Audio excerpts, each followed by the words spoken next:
Сәлем оқушылар, бүгінгі сабағымызға қош келдіңіздер. Бүгінгі сабағымызда сіздермен біз өсу, көбею және де даму бөлімі бойынша жынысты және жыныссыз көбею және де жынысты жыныссыз көбеюдің биологиялық маңызын қарастырамыз. Ендеше сабағымызды бастайық. Ең алдымен көбею. Көбею дегеніміз бұл тіршіліктің үздіксіздігін қамтамасыз ететін процесс болып табылады. Яғни біздің ғаламшарымыздағы барлық тіршілік иелері қандай да бір әдіс-тәсілдер арқылы көбейетін болып табылады. Және де сол әдіс-тәсілдердің біз екі үлкен тобын бөліп қарастырамыз. Бірінші ол бізде жынысты көбею.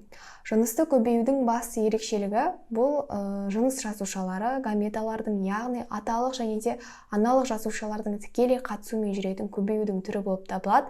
Және де көбею процесінде, көбею нәтижесінде ұрпағында ата-анасының белгілері тең түрде кездеседі. Келесі түрі ол жыныссыз көбею. Жыныссыз көбеюдің жынысты көбеюден басты айырмашылығы бұл жерде жыныс жасушалары, яғни гаметалар қатыспайды, тек бір ғана ағза қатысатын болып табылады. Және де көбею процесінің нәтижесінде ұрпағы анасының ағзасын дәлме-дәл көшіретін болып табылады. Енді осы жынысты және де жынысты көбеюдің өз ішінде бірнеше түрлері бар. Ең алдымен жыныссыз көбеюге тоқталсақ. Жыныссыз көбеюдің бізде бүршіктену арқылы көбею түрі бар, үзбелену арқылы, өсімдіктерде вегетативті жолмен көбею, бөліну және де спора түзу арқылы көбейеді. Ал жынысты көбеюдің бізде маңызды үш тобы бар, ол конъюгация, партеногения және де ұрықтану процестері. Біз бұл видеода сіздермен жыныссыз көбеюмен қарастыратын боламыз. Яғни жыныссыз көбеюдің төмендегі бөліну арқылы, үзбелену, бүршіктену арқылы, спор арқылы және вегетативті көбеюін қарастырамыз. Ең алдымен бөліну. Бөліну бізде көбіне кірпікшелі кебешеде кездеседі. Яғни бізде видеомызда көрсетілгендей кірпікшелі кебеше көлденеңінен бөлінетін болып табылады. Онда ең алдымен оның цитоплазмасы бөлінеді, цитоплазмасынан кейін ядросы бөлінетін болып табылады. Және де ядродан кейін ары қарай қалған органоидтары екіге бөлінеді. Содан бізде екі дарақ түзілетін болып табылады. Келесі бұл бүршіктену процесі. Яғни бүршіктену арқылы көбею бізде гидрада, аштық саңырауқұлағында айтсақ болады. Яғни бұл жерде бүршік өсіп шығады да, ол ұлғайып, аналық дараның мөлшеріне жеткен кезде ол өз бетінше тіршілік ете бастайды. Мысал алатын болсақ, бізде суретте гидра көрсетілген. Гидраның аналық дарасының бүйірінде біз бүршіктің өскендігін байқаймыз. Және де ол бүршік бірте-бірте өсіп көбейе бастайды да. Ол өзінің жаңағы аналық дарасының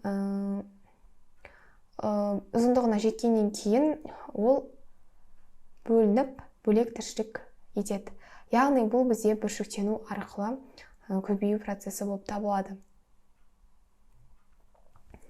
Келесі ол үзбелену процесі.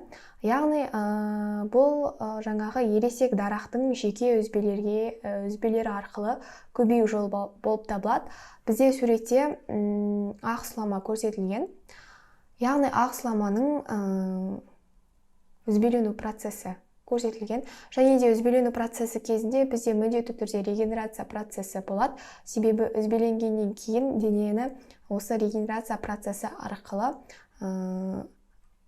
жануар өзін қалыпқа келтіріп алатын болып табылады.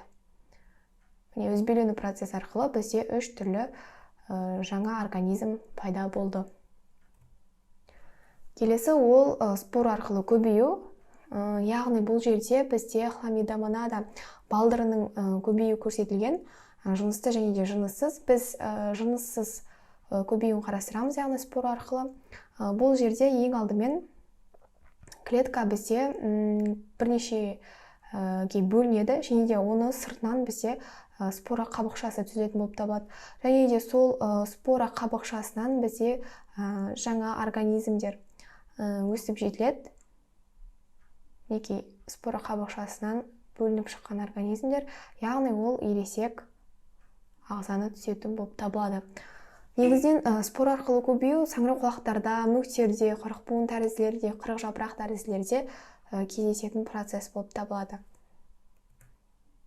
Және де жыныссыз көбеюдің тағы бір түрі ол вегетативті көбею.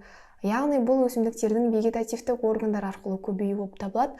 Вегетативтік органдарына біз нені жатқызамыз? Қалемшелерін, мұртшаларын, түйнектерін, сабақтарын, тамырын, жапырағын жатқызсақ болады. Сонымен қатар вегетативтік көбею бізде табиғи вегетативті және де қолдан вегетативті көбейту деп екі топқа жіктеледі. Және вегетативтік көбеюді біз толығырақ келесі сабақта қарастыратын боламыз.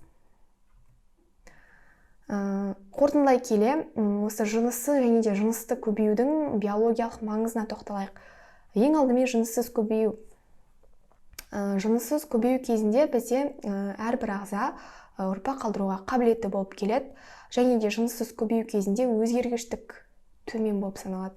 Енді жынысты көбею кезінде ұрпақтардың бір-бірінен өзгешеліктері болады. Яғни бұл жерде өзгергіштік процесі өте жоғары болып табылады. Жынысты үдерістің тағы бір артықшылығы ол арғы тегіндегі ең жақсы белгінің үйлесімділігін алу қабілеті жоғары болады. Және де сіздермен кері байланыс ретінде бірнеше тест тапсырмаларын құрастырған болатынмын. Осы сұрақтарға сіздер комментарийде жауап беріп кетсеңіздер болады.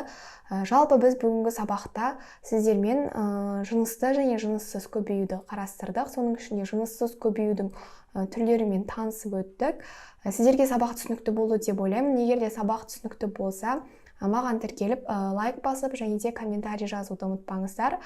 Келесі сабақта кездескенше.